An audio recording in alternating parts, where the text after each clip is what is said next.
प्रार्थना ह्या चॅनलमध्ये तुमचं खूप खूप स्वागत आहे। श्री स्वामी समर्थ। आज मी तुम्हाला सांगणार आहे मृत्यू। माणसाचा जो मृत्यू आहे, मरण आहे, ते कुठल्याही क्षणाला येत असतं। पण आपण माणूस म्हटला म्हणजे तुमच्यापासून तर माझ्यापर्यंत सगळेच सारखे आहेत। प्रत्येक जण हे मरणाला घाबरत असतं की मी जर इथं गेलो तर माझं मरण येईल, मी तिथं गेलो तर माझं मरण येईल। पण मरण हे लिहिलेलं असतं, म्हणजे आपला मृत्यू हा लिहिलेला असतो। आणि आता तो मृत्यू कुठल्या क्षणाला कसा येईल ते कुणालाच माहीत नाही। त्यामुळे मी आज तुम्हाला अशी एक गोष्ट सांगणार आहे की ती आपल्या जीवनाशी निगडीत आहे आणि ती खरंच तुमच्या मनाला लागेल हे मला माहीत आहे। बघा, आज मी तुम्हाला अशी एक गोष्ट सांगणार आहे, ती पूर्ण बघा म्हणजे तुम्हाला कळेल की माणसाने आयुष्य हे खूप छोटंसं आहे। त्यामुळे आयुष्यामध्ये हसायचं, खेळायचं, खिदळायचं, जिथं जाणार तिथे एन्जॉय करायचा, दुःखीत बसायचं नाही, कोणाशी म्हणजे भांडण राग करू नका। कारण की आपलं आयुष्य खूप छोटंसं राहिलेलं आहे माणसाचं। आज मी तुमच्याशी बोलते आणि उद्या मला वेळ मिळतो की नाही बोलायला हे सुद्धा मी तुम्हाला सांगू शकत नाही। त्यामुळे मी आज तुम्हाला अशी अतिशय सुंदर अशी एक गोष्ट सांगणार आहे जी नक्कीच तुमच्या काळजाला नक्कीच टोचणार। तर आता मी ती गोष्ट सुरू करते। बघा, तर आपल्याला काय करायचं आहे, बघा, एक पोपट असतो। ही गोष्ट एक पोपटची आहे, पण ती आपल्या आयुष्याशी निगडीत आहे। तर एक पोपट असतो, तर तो पोपट रोज जसा झाडावर बसलेला असतो त्याचप्रमाणे तो झाडावर बसलेला असतो आणि त्याच्या खालून यम आणि त्याची दूत जात असतात। तर यम त्या पोपटाकडे बघून हसतो। तर पोपटाला असं वाटतं की माझं मरण आहे म्हणून हा यम माझ्याकडे बघून हसला। तर तो खूप टेन्शनमध्ये येऊन जातो आणि त्याचा जो मित्र असतो तो गरुड असतो। त्या गरुडला तो सांगत असतो, म्हणजे गरुड त्या ठिकाणी येतो, त्या गरुडला माहीत असतं की पोपट इथंच बसलेला असतो। तर त्या ठिकाणी गरुड जातो आणि गरुड त्याला विचारतो की तू काय एवढ्या टेन्शनमध्ये आहेस, तुला काय झालं की तू एवढ्या टेन्शनमध्ये आहे। तर पोपट त्याला सांगतो की ह्या ठिकाणून एक यम गेले आणि त्याचे दूत माझ्याकडे बघून हसले, तेव्हापासून मी खूप टेन्शनमध्ये आहे, मला जेवायला जात नाही, मी खूप विचारामध्ये पडलेले आहे की माझं मरण आले आहे की काय। तर त्याचा मित्र गरुड त्याला सांगतो की तू टेन्शन नको घेऊ, मी तुझ्या सोबत आहे आणि माझे जे वाहन आहे, म्हणजे गरुडचे जे वाहन, म्हणजे गरुड हे भगवान विष्णूंचे वाहन आहेत।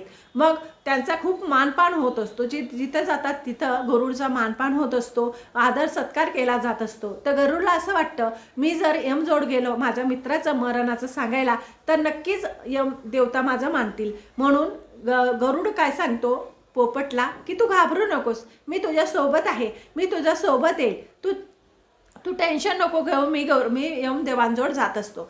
तर गरुड काय करतो, त्याला सांगतो की चल मी तुला अशा ठिकाणी नेतो की त्या ठिकाणी तुझा मृत्यू येणार नाही। तर गरुड काय करतो, त्या पोपटाला आपल्या पाठीवर बसवतो आणि 7 समुंदर पार त्याला नेऊन एक गुफा असते, त्या गुफामध्ये त्याला बसवतो आणि त्या ठिकाणी त्याला सगळं साहित्य आणतो खायला की तू हे सगळं खा आणि आनंदात जग, आनंदात राहा 2-3 दिवस, जोपर्यंत मी स्वर्ग लोकातून येतो तोपर्यंत। तर गरुड त्याला तिथं सोडून चाला जातो। तर गरुड गेल्यानंतर तो स्वर्ग लोकात जातो, ज्या ठिकाणी यमदेवता असतात। ते यमदेवताजवळ गेल्यानंतर गरुड त्या यमदेवतांना सांगतात की गरुड गेल्यानंतर ते यम वगैरे त्याचे दूत सगळे उभे राहतात, त्यांना मान सन्मान करतात आणि त्यांना विचारतात, त्यांना आदर देतात, कारण की ते विष्णू भगवानांचे वाहन आहेत म्हणून त्यांना आदर देतात की तुम्ही या ठिकाणी का आलेत, आज तुम्हाला असं काय गरज पडली की तुम्ही या ठिकाणी आलेले आहेत। तर गरुड त्या ठिकाणी त्यांना सांगत असतो की माझा एक मित्र आहे पोपट, तर तो पोपट खूप टेन्शनमध्ये आहे, विचारात आहे की तुम्ही तो झाडावर बसलेले असताना तुम्ही त्या खालून गेले तर त्याकडे बघून हसले, तर त्याचा मृत्यू आहे का, त्याला मृत्यू येणार आहे का, तर तेच मृत्यू मी पुढे ढकलण्यासाठी, शिफारिश करण्यासाठी आज तुमच्याजवळ आलेलो आहे। पण असं बघा, नियतीचा खेळ असा आहे की बघा मृत्यू हा कुठं पण येऊ शकतो। तर त्याच ठिकाणी काय झालं, पिंजऱ्यामध्ये पोपटचा देह, म्हणजे पोपटचा जो हे असतो, पोपटचा जो आत्मा असतो तो पिंजऱ्यामध्ये कैद करून चित्रगृह आणि ते म्हणजे यमाचे दूत आणत असतात। त्यावेळेस यम त्यांना सांगतो की तू मागे वळून बघ।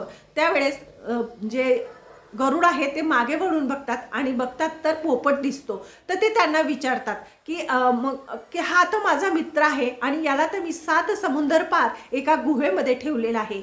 त्याच वेळेस यम हसून म्हणतात की अरे, मृत्यू हा कुणाला चुकलेला नाही।